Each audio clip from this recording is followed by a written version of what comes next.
So today is the best day of the year. It is the last Friday in April, which means it is Arbor Day all across the world. And so we are doing our part to participate by planting trees. We're here on Post Road, where we had removed 43 ash trees in the last couple of years because they were dead and dying from emerald ash borer. And the trick in this neighborhood is there isn't a lot of room in the terrace for new trees. So this was an interesting project to get spec'd out. The terrace is not wide enough for a bald and burlap tree. So we had to plant bare root trees, and we're doing that today with volunteers from the Wisconsin DNR, and we're very grateful for their help. Put in 16 trees, and we're so excited, and it's a project that will continue. We have never put bare root trees in a terrace before, and we have never planted a 4-foot terrace. So it's a first for us, and we're going to make sure that this is successful. I am sure it will be, and we did an awesome job planting it. These trees, they were bare root trees, but the trick is they were grown in a gravel bed for a year, so they have roots. So it's not like when typically you're planting a bare root tree, you're planting a stick. But these, and we can't do that in a terrace. They get knocked over, they fall over, they don't get established. In this case, we were able to leverage a relationship with Dane County and get trees from their gravel bed, which cost the city nothing. And they had a great root mass on them, and we were able to plant those trees, and they will get established and go berserk.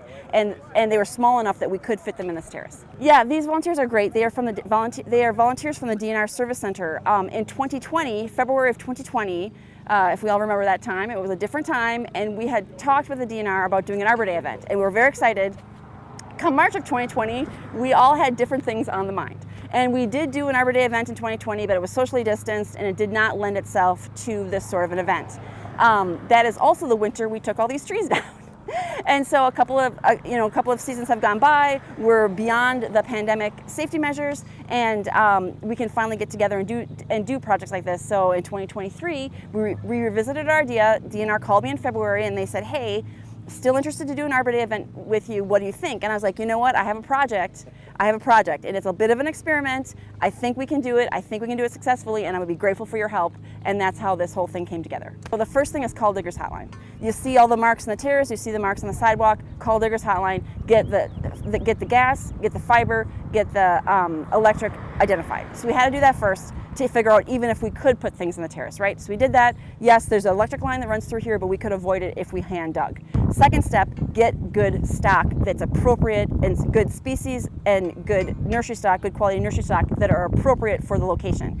In this location, we're planting things that will provide canopy, but will not outgrow this small terrace. They also will not provide conflict with traffic and all the trucks and trailers and everything that need to be on the road, and they will not cause conflict with the private property as well. So, choose your species carefully and find stock that's going to grow and thrive in the spot that you want to plant a tree. So that's the first step. That's the background.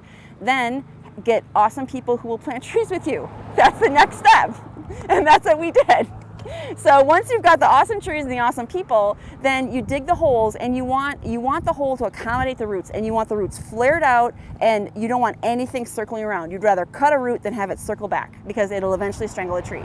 So you feather those roots out, you make your hole that is accommodating to the shape of the roots. You feather the roots out, you put the tree in the hole, you backfill very carefully with dirt, and you make sure you're not covering up the area between the trunk and the roots where that comes together. That's the root flare, and it needs to breathe. If you cover that up with dirt or with mulch, you're going to suffocate the tree. So make sure that you've got that clear of any dirt or mulch. And then once you've got the backfill in place, you put some water in there, you put some mulch in there, you put some more water, and you stake as appropriate. So that's the formula. That's the cookbook. Really appreciate the partnership with Dane County, Madison Tree Canopy Project, Wisconsin DNR, and of course all of our great coworkers here at the City of Fitchburg.